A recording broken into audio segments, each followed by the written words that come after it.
Hello મિત્રો, સ્વાગત છે તમારું એજી કિચનમાં। આજે આપણે બનાવીશું ઇન્સ્ટન્ટ છુંદો કેરીનો। એના માટે એક કેરી લઈશું, એને છૂલી લઈશું।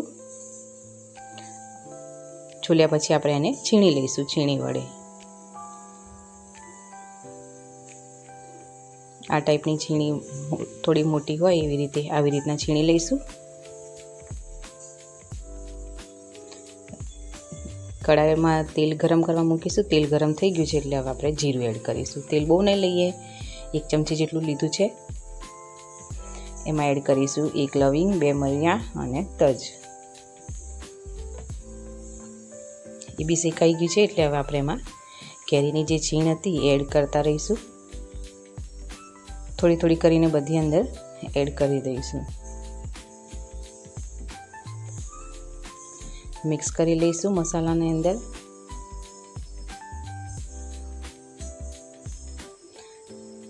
એકદમ તાજો તાજો છુંદો ખાવો હોય તો આપણે આવી રીતે ખાઈ શકીએ છીએ, સ્ટોર ના કરવો હોય તો।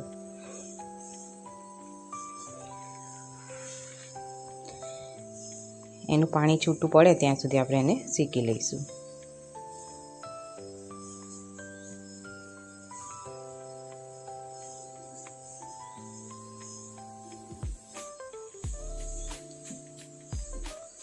સરસ રીતે પાણી છૂટું પડી ગયું છે છીણમાંથી। એમાં એડ કરીશું સાકર। તમારે ખાંડ યુઝ ના કરવી હોય તો તમે ગોળ બી નાખી શકો છો।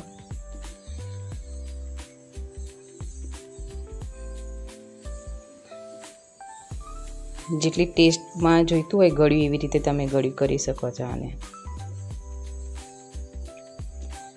એકદમ સાકરનું પાણી છૂટવા માંડ્યું છે।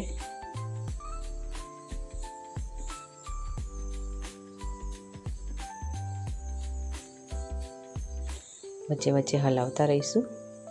એકદમ પાણી છૂટું પડી ગયું છે સાકરમાંથી।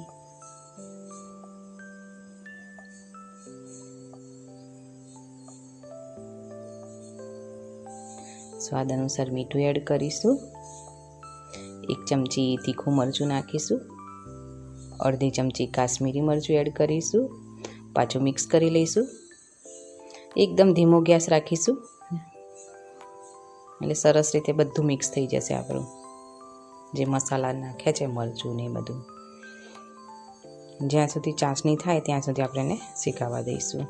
એકદમ ચાસણીને બધું મિક્સ થઈ ગયું છે કેરીને બધું। આપણે હવે એને સર્વ કરી લઈશું।